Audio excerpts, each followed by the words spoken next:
Well, it's time to say happy birthday to two sluggers who had kind of similar careers, and one's in the Hall of Fame and one's not.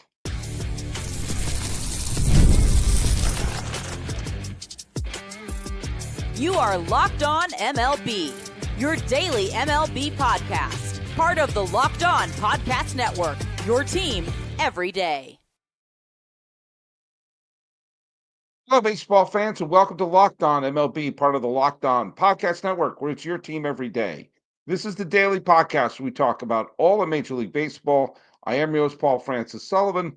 Please call me Sully. Follow us at Locked On MLB Pods on Twitter or whatever it's called now. And on Instagram, I'm your pal Sully. I'm at Sully Baseball on Blue Sky now, and Sully Baseball Podcast still on the Instagrams. And today's episode is brought to you by our good friends at Gametime. Download the Gametime app and create an account and use code LOCKEDONMLB for $20 off your first purchase. Well, it is, I'm dropping this. You're probably seeing this on Monday morning. It is Monday morning already on the East Coast. It's late on the West Coast. And it is November 18th. And we're going to see who's going to win the Rookie of the Year, the Cy Young Award, and the MVP. Something we should have found out before the playoffs started. At least should have found out when they had an awards ceremony going on. But there you go. So we're going to have some news popping up. We're probably going to hear about a Juan Soto signing sooner rather than later. It'll probably behoove Scott Boras with a bunch of his clients to get Soto off the board and start to focus on some of his other clients as teams will be going into Plan B. And, there's a lot of talk about, oh, he's visiting the Red Sox now. Oh, he visited the Mets. Or the Mets visited him. And the Blue Jays made a presentation of this. And the Mets made a presentation of that. He will sign with the Savannah Bananas if they offer the most money. So I find the reading the tea leaves of this to be somewhat absurd. So we're going to be getting some news. I'm guessing we're probably going to see Soto signed before Christmas. I think that's almost a guarantee. I think he will be a Met unless the Mets don't want him. That's just the Mets have the deepest pocket. They have a spot waiting for him. He's already shown he can play in New York. None of that matters. The Mets can pay him.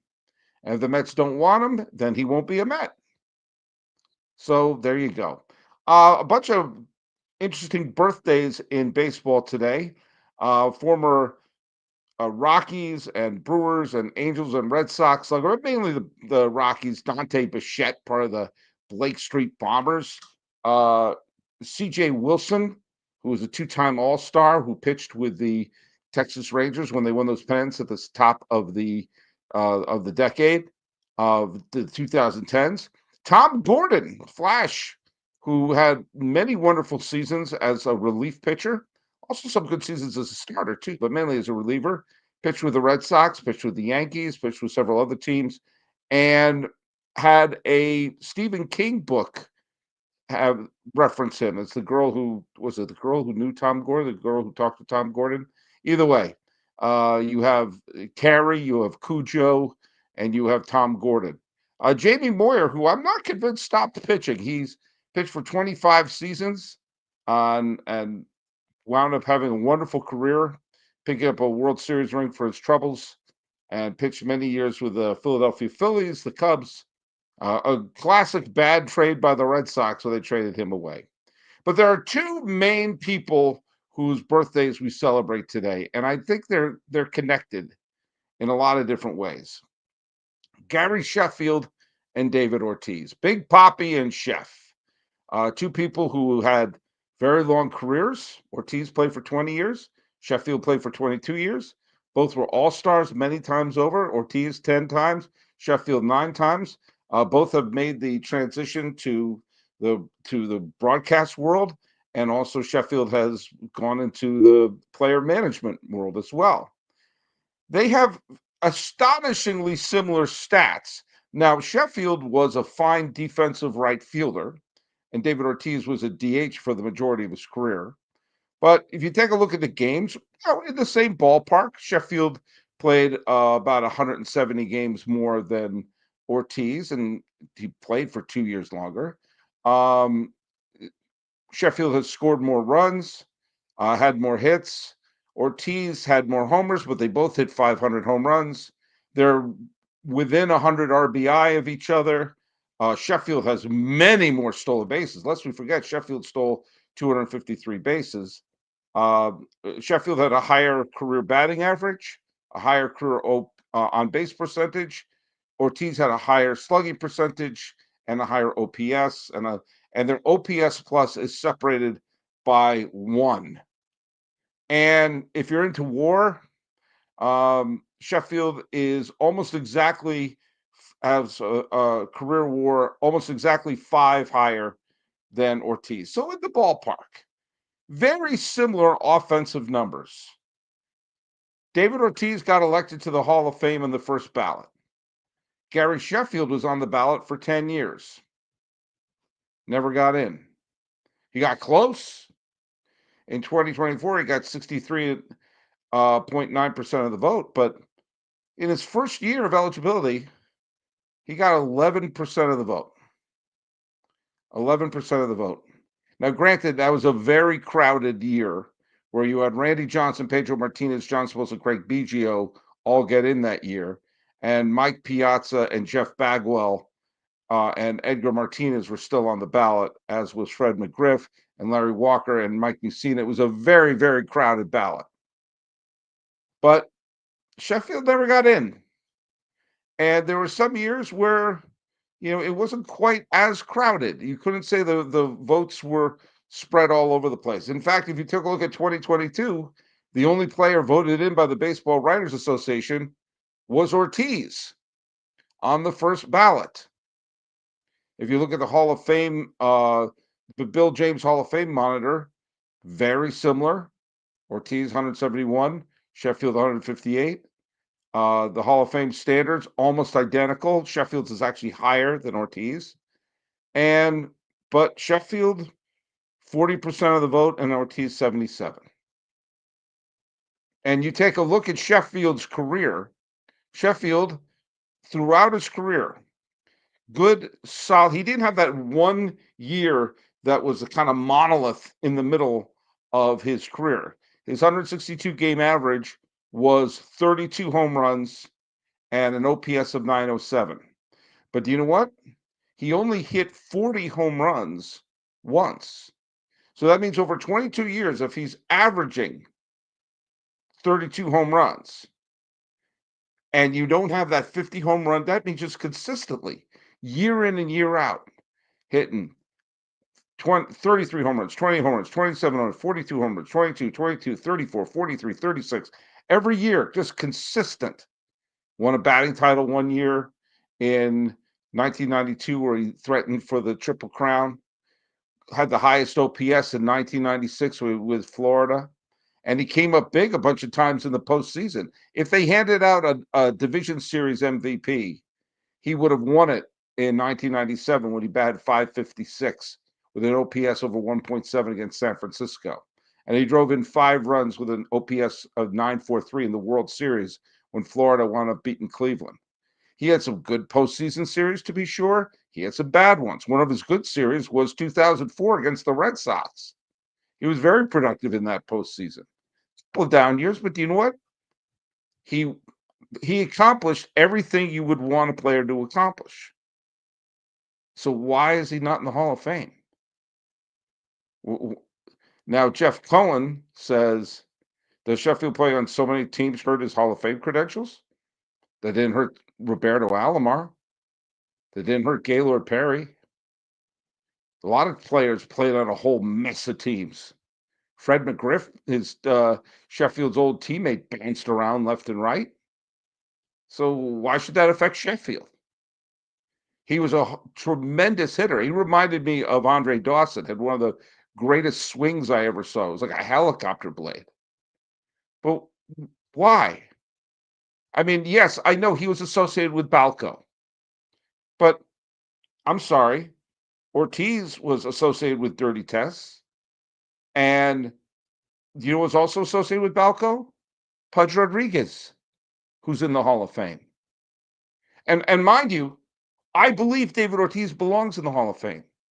I believe Pudge Rodriguez belongs in the Hall of Fame. I also believe A-Rod and Bonds and Sosa and McGuire also belong in the Hall of Fame. So I might be pretty lenient about this. But you can't use he was, he bounced around because, as I mentioned before, his teammate Fred McGriff bounced around. You can't do the associated with PEDs because a bunch of people in there were associated with PEDs. And I'm sorry, there's some who are a heck of a lot more suspicious than Gary Sheffield, even with Sheffield's association with Balco. Is it just that he was not considered a nice dude? That he was considered a jerk? Well, first of all, who is considering him a jerk? And secondly, there are no shortage of jerks in the Hall of Fame right now. But is that the main issue? Why isn't A-Rod in? Why isn't Bonds in?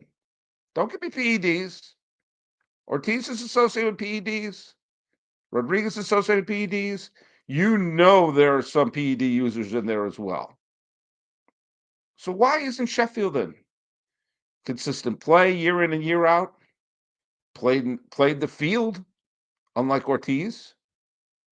Matched him stat for stat while playing a good right field. I mean, are we really putting that high a premium on whether or not your perception of him from the press was that of someone you liked, someone you're never going to hang out with him? Chances are you're not going to hang out with Ortiz and you're not going to hang out with Sheffield. So why is it? I need to know. I always thought Sheffield belonged to the Hall of Fame. I'm a big Hall guy. I think Dave Parker belongs in. I think Dick Allen belongs in. I think we should celebrate some of these players. And if you take a look at his career, yeah, he bounced around. I bet if the Florida Marlins didn't decide to do a complete fire sale, I think he probably would have been a Marlin for a long time. He played for the Marlins for 5.5 or for 6 years, starting their first year in '93 when he came over from San Diego. Then he was traded midway through to Los Angeles in the Mike Piazza trade. But also think of the fact that when he was traded to all these different teams, he was sought after by teams trying to win. The Marlins were trying to win, and they did. And then they did a fire sale. Los Angeles was trying to win. Atlanta was trying to win. The Yankees were trying to win. So he bounced around for a bunch of teams. But yeah, when the Marlins traded him in the Mike Piazza deal, the Dodgers were trying to get a slugger to fill Piazza's shoes. When the Dodgers traded him to Atlanta in the Brian Jordan trade, that's because the Braves, Atlanta was trying to have a big slugger in that lineup. When the Yankees signed him, they were trying to make sure they had a big slugger to pound him away along with along with A-Rod and Jeter and all of them. When the Tigers traded for him, they were the defending American League champions and trying to repeat. So yeah, he did bounce around for teams trying to win. I don't understand it, and if someone could give me an idea, let me know. I have a feeling eventually he will be let in by some sort of veteran committee. I also think the veteran committee are going to let a lot of people in. I need to know because I'm telling you, none of this makes sense. By the way, something else doesn't make sense.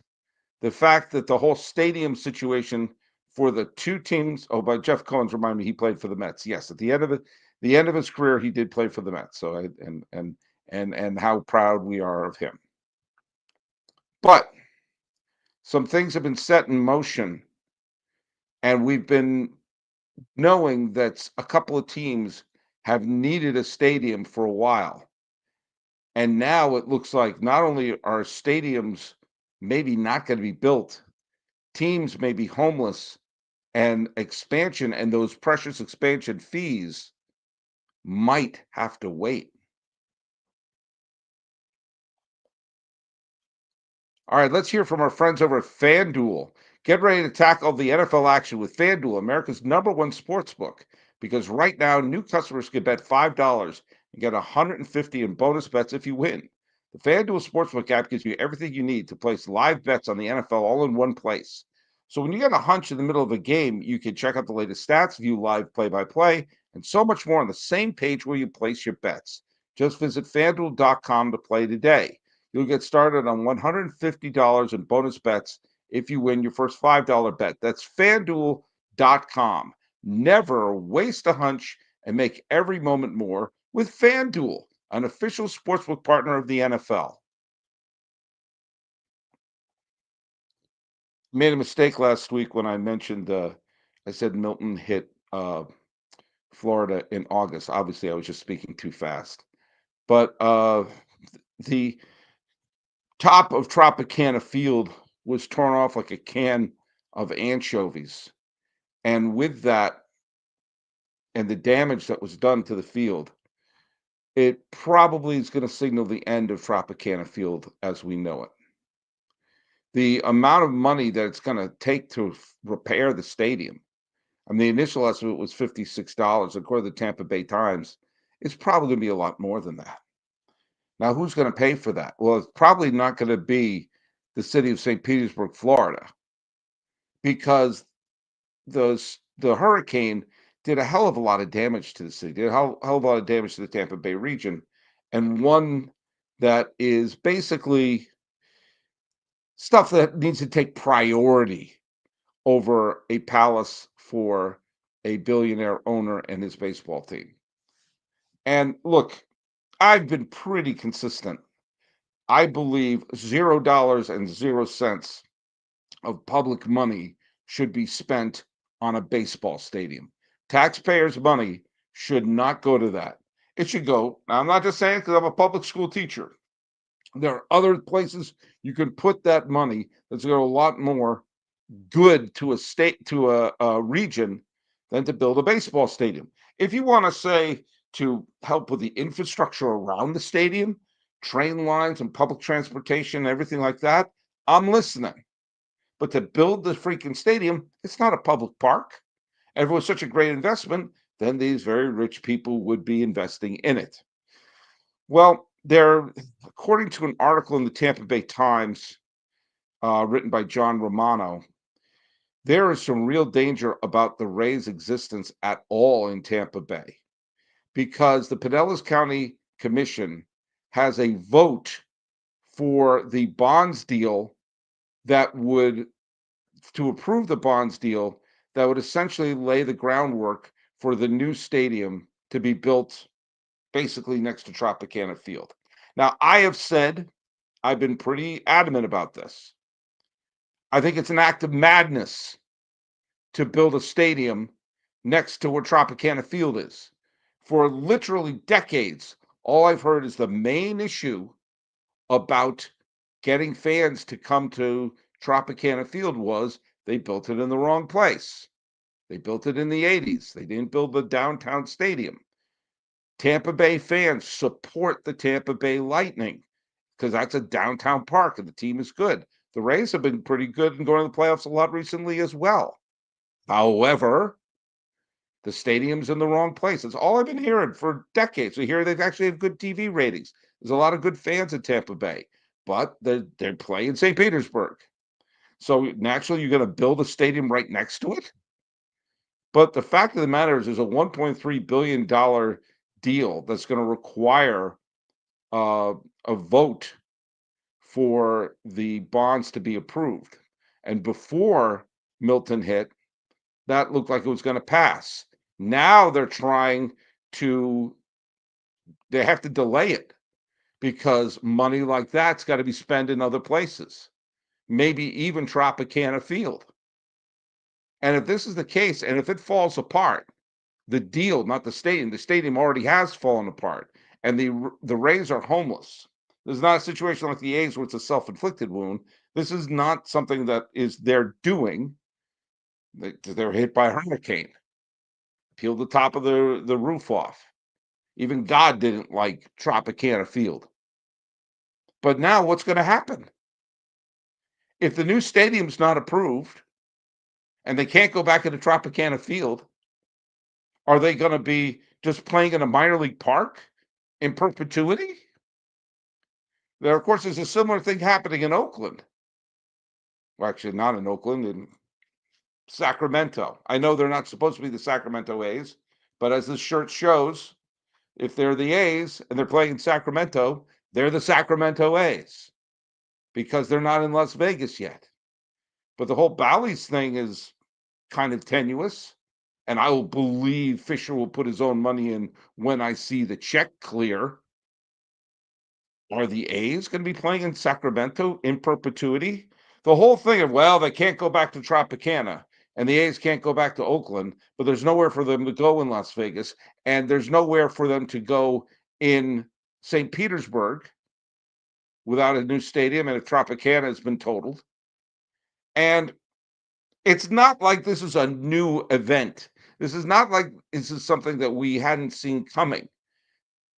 I mean, the Rays have been trying to get a new stadium since, I don't know, since they first entered Tropicana Field. And the A's have been trying to get a new stadium since everybody tried to appease the Raiders and they took what was a lovely baseball park. The Oakland Coliseum used to be a really nice ballpark to see a game. And then they parked an aircraft carrier in center field, the Mount Davis, to appease the Raiders. How'd that work out? Off they went to Las Vegas. And now, if it doesn't work out in Las Vegas, if the Bally's thing doesn't work, where are they going to go? Are they just going to stay in Sacramento? If the bond is not approved for the St. Petersburg Stadium, are the Rays going to play in perpetuity? And by that, I mean, there's not like, well, moving to another market. Where? This is something we've known for a while, that the A's have needed a new ballpark, and the Rays have needed a new ballpark, and it kept getting kicked down the can. The can kept being kicked down the road. That I mangled that analogy.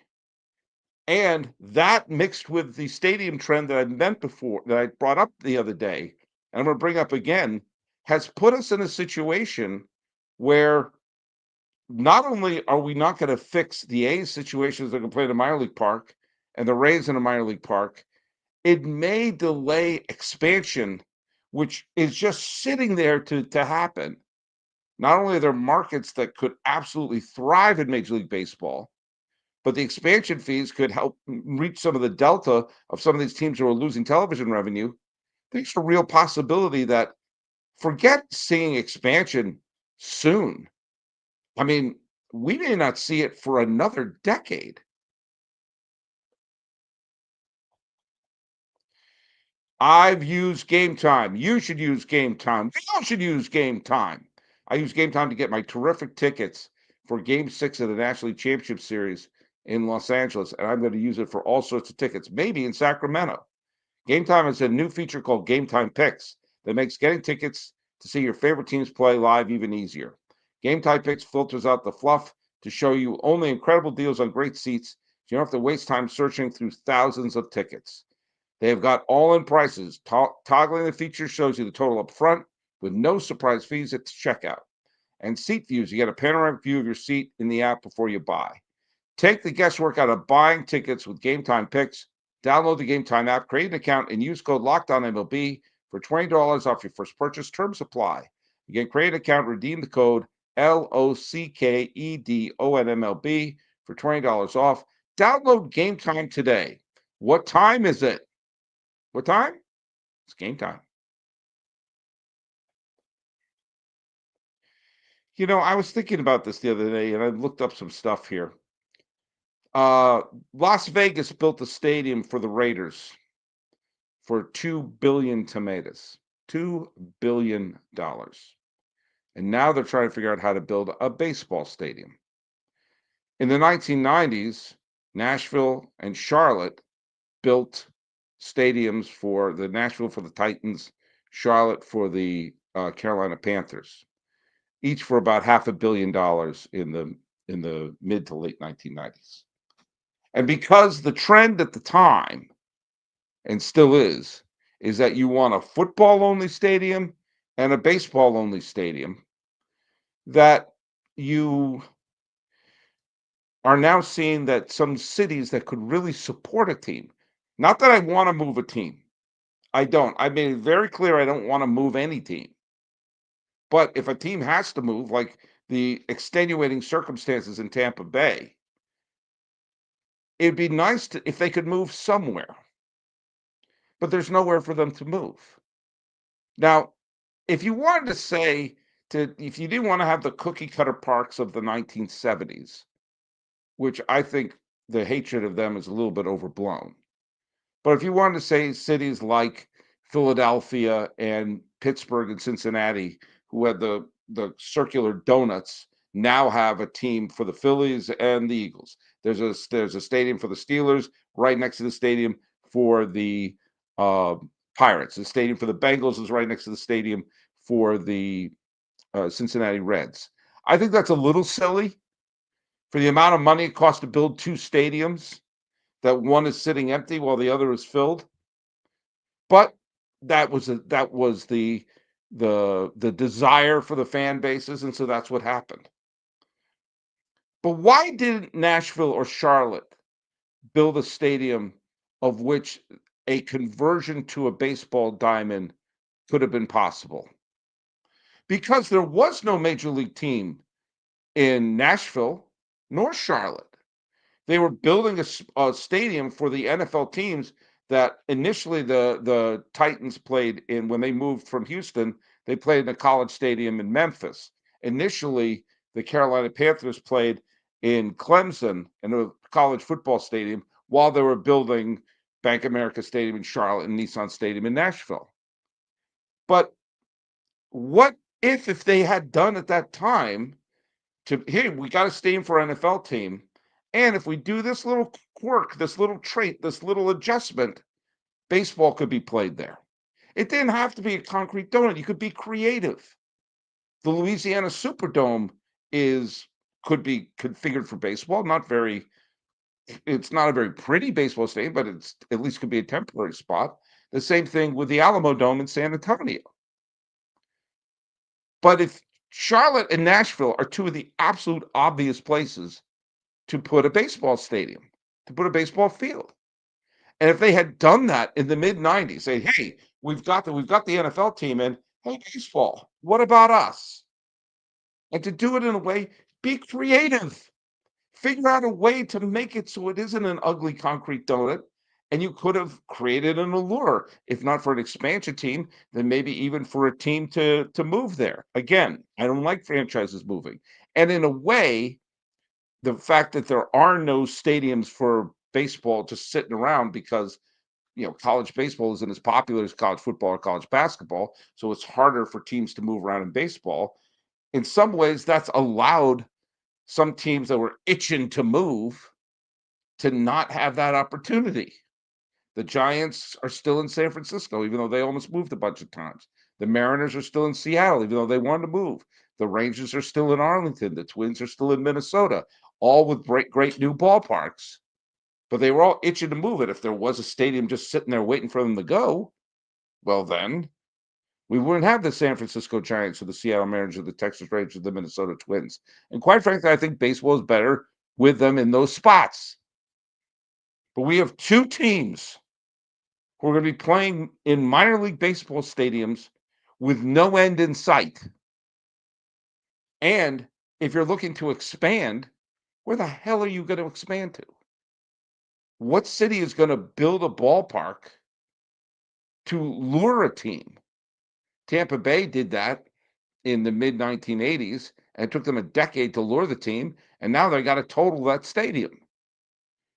Nashville is what? What did Nashville or Charlotte or Portland or Austin or Albuquerque or Las Vegas or all these potential places, landing spots for a Major League Baseball team going to do without a stadium to lure them to? And those two cities, Nashville and Charlotte, could have made an adjustment in the mid 1990s for their stadiums. Like, hey, we now got an NFL team, and if you want, we can get a Major League Baseball team too. Now, when are you going to expand? It's going to be 2025. I had to check my calendar. It's going to be 2025 in a few months, in about a week, in about a month and a half. And it takes what, 3 or 4 years to build a stadium? The chances of baseball expanding this decade, especially with the A's and Rays still having stadium issues, is just about zero. We've been hearing that for years. They can't expand until they figure out the plan with the A's and the Rays. I've heard that for over a decade. And now it's worse. And you're going to have two teams. One was in the playoffs just 2023. The other was in the playoffs in 2020. And the A's should be a rising young team. They got some very good young players on them, but they're going to be playing in Sacramento, and no agent in their right mind will have the team. Will send in a top free agent to play in Sacramento. And what the hell is going to happen with Tampa Bay playing in George Steinbrenner Field for the next 2 or 3 years? How's that going to work? Who's going to sign there? 2 minor league teams, 2 minor league stadiums. And by the way, the greatest thing I think could happen is an ALCS between the Rays and the A's. Do you know what the ironic thing is? Do you know where there is a stadium that could at least be a temporary spot? Oakland. I'm just saying. All right, well, let's get some Rookie of the Year stuff so we can talk about some positive things. But this stadium thing, which as Jeff calling it, MLB rather kick the can down the road than finding solutions for the A's and Rays. Yeah, they waited to do their homework on the bus. And guess what? The bus showed up early. And now here we are. So follow us at Locked On MLB Pods on Twitter or whatever it's called now, and on Instagram. I'm your pal Sully. I'm at Sully Baseball on Blue Sky and Sully Baseball Podcast on Instagram. Mom, I'll tell you what Blue Sky is later. Talking about Gary Sheffield from Tampa, who belongs in the Hall of Fame, and the Tampa Bay Rays, who I hope stay because baseball can thrive in Central Florida. They just need a new ballpark. This has been Locked On MLB. I'm your host, Paul Francis Sullivan. Please call me Sully.